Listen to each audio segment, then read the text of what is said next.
Okay, here on the big Roth, a 35-ton hydro, to get the outrigger system out, pull your lines loose, because these three here, they go to the back of the ram. Once it's in, I already have pulled it out. So the description would be, pull these lines here off the opposite side of the stomper, and they follow them around. And what you do is you mark them with zip bands, different colors, follow them over, just like you did here. Got colored bands on them. Blue, follow it around, put a blue in here, same difference, green, yellow. Mark your lines, pull them loose, plug them with hydraulic plugs, pull the starter key, knock the pin loose, come back around here. The engine's got to be off or you'll have shit flying everywhere. And what happens is once you extend out, so you can see what I did here. I did that example here. Mark them, plug the lines, pull the starter key and the pin, left the pin sitting there. Starter key's up here on the box. Got my zip bands to mark it.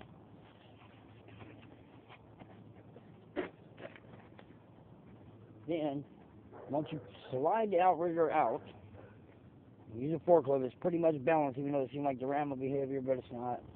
You go ahead and slide the whole section out, because all the lines are loose now, except for on the inside. Pull it loose, and once you get it out, then knock this pin out here. There's a pin, you'll see, an inspection hole where you can get to feed the lines through, help fish them in once you get the new hydraulic lines. You knock your pin out, starter key again, the pin, punch it through, out toward you from the other side, or either side it'll go, and then break your lines loose from here, which they run down, which is this long sumbitch here. And what it does, it feeds from here down into this hole, down inside, along the inside, all the way down this side, all the way up and around, and it connects to the end of the ram that I pulled that pin out of there at the end of where I showed you. And it's pretty self-explainable. You got a line on each end, a steel line. And what it does, that's your right line and your left line. And you look up there, that's your two fittings on the block here. So one's going to be on the right, one's going to be on the left.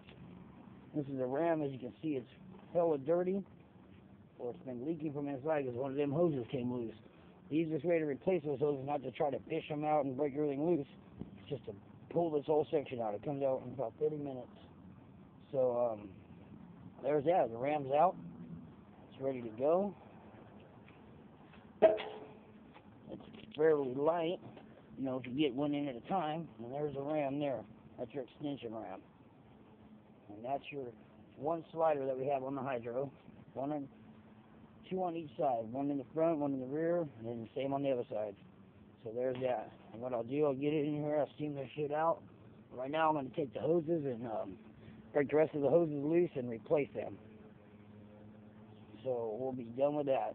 Once I send them down to have them fitted, measure it up, and they make the hoses for me, bring them back, and I'll stick them back in. All I got to do is clean this bad boy up, so we're ready to roll. And that's disassembly for now for the outrigger, and that's not just assembling the ram and changing seals on it. That's just for the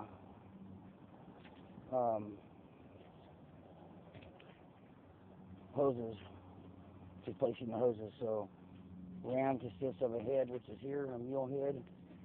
I call it a mule, not mule head. Mule head's on the end of the tubes, but that's your cylinder here. There's a piston. There's your ram.